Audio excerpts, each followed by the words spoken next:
हिंदी वाले भी हैं, लेकिन बांग्ला तो सभी समझते हैं। और এই অনুষ্ঠানটা যেহেতু প্রগতি বাংলা পরিষদের ডক্টর অরিজিৎ নিয়োগী আমাকে ভীষণ ভালোবাসে, আর আমরা একটা সর্বধর্ম সম্মেলন প্রতি বছর করে থাকি। আমাদের বিশপ ডক্টর শ্রীকান্ত দাসও থাকেন, সবাইকে নিয়ে করি সর্বধর্ম। এই কয়েক মাস আগে, মাত্র 3 মাস আগে, মে মাসেও বাংলাদেশে বিক্রমপুরে একটা বিশ্ব ভ্রাতৃত্ব শোভাযাত্রাও করে এসেছি। ঢাকাতে করার কথা ছিল আগামী বছর, কিন্তু দুঃখের বিষয় আজকে যে পরিস্থিতি এসেছে, এখানে একটা বিশ্ব শান্তি মেনটেন করা খুবই শক্ত হয়ে পড়েছে। তা আমরা মনে করি যে জগতে শান্তিপ্রিয় মানুষের সংখ্যায় আধিক্য অনেক বেশি, কি হিন্দু হোক, কে মুসলিম হোক, কে খ্রিস্টান হোক, কে বৌদ্ধ হোক। কিন্তু যারা সমাজ বিরোধী, তারা নিজেদের স্বার্থের জন্য ওয়েল অর্গানাইজড হয়ে গিয়ে এমন ভাব তৈরি করে যেন তারা সংখ্যায় অনেক বেশি।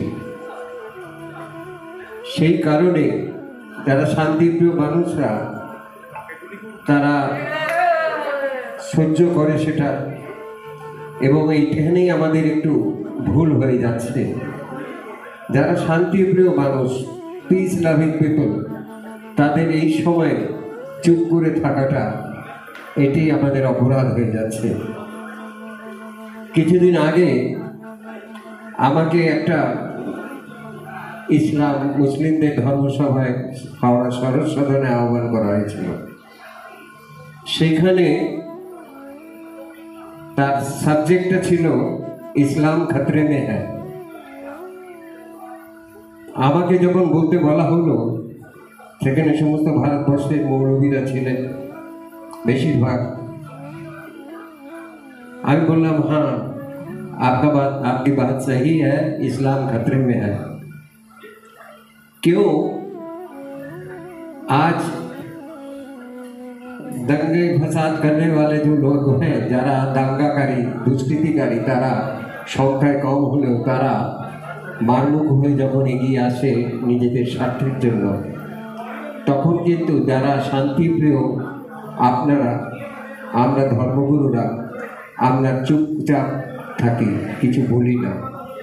এই যে নিশ্চুপ করা, ये चुप्पी साध के रहना, यही बड़ा अपराध हो जाता है। इसीलिए आज ये लोग इतने बढ़ जा रहे हैं। তা আমাদের এখন চুপ করে থাকার সময় নয়, সবাইকে একটু সোচ্চার হতে হবে, জনমত গঠন করতে হবে এবং সবাইকে এগিয়ে আসতে হবে।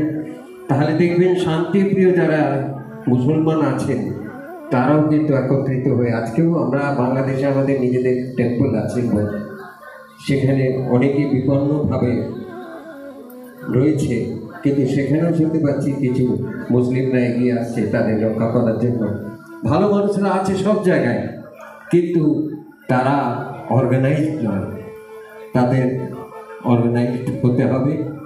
সবশেষে আমি আমার গুরুদেব ভবা পাগলার একটা বাণী বলছি, ওরে মানুষ দেখবি যদি ভগবান, ছেড়ে দে তোর হিংসা ভিত্তি, ওই তো বিঘ্ন অতি প্রধান। ছেড়ে দে তোর ভিন্ন ভেদ, দেখ না শাস্ত্র, দেখ না বেদ, বাইবেল কোরআন নয় রে প্রভেদ, স্বর্ণে হিন্দু শোন মুসলমান, ওরে মানুষ দেখবি যদি ভগবান। ভিন্ন নয় রে আল্লাহরি, শোন রে ফকির ব্রহ্মচারী, দেখতে তারে হয় না দেরি, খুলে দে তোর হৃদয় প্রাণ, ওরে মানুষ দেখবি যদি ভগবান। কিবা মসজিদ, কিবা মন্দির, শাস্তি ওটা যেমন মন্দির, বাইরে আইবি দেখ রে সন্ধি, উঠছে মিশান ওই বিশ্বমান, ওরে মানুষ দেখবি যদি ভগবান। ভবা পাগলা কইবে কত, সবার পদে হয় সে নত, দেখ না ভেবে শত শত, আসা যাওয়া একই সমান, ওরে মানুষ দেখবি যদি ভগবান। বিশ্বে শান্তি বিরাজ করুক, শান্তিপ্রিয় মানুষরা এগিয়ে আসুক। এই দুর্যোগ যারা সংখ্যায় কম হলেও তারা একত্রিতভাবে আসে, শান্তিপ্রিয় মানুষরা চুপ করে থাকে।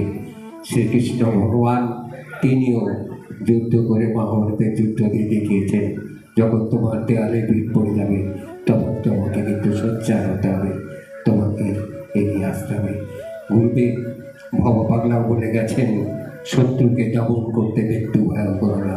আজকে আমাদের এগিয়ে আসতে হবে, সবাইকে একত্রিত হতে হবে। এই কামনা এবং বিশ্বের শান্তি কামনা করে আমি আমাদের বক্তব্য শেষ করছি।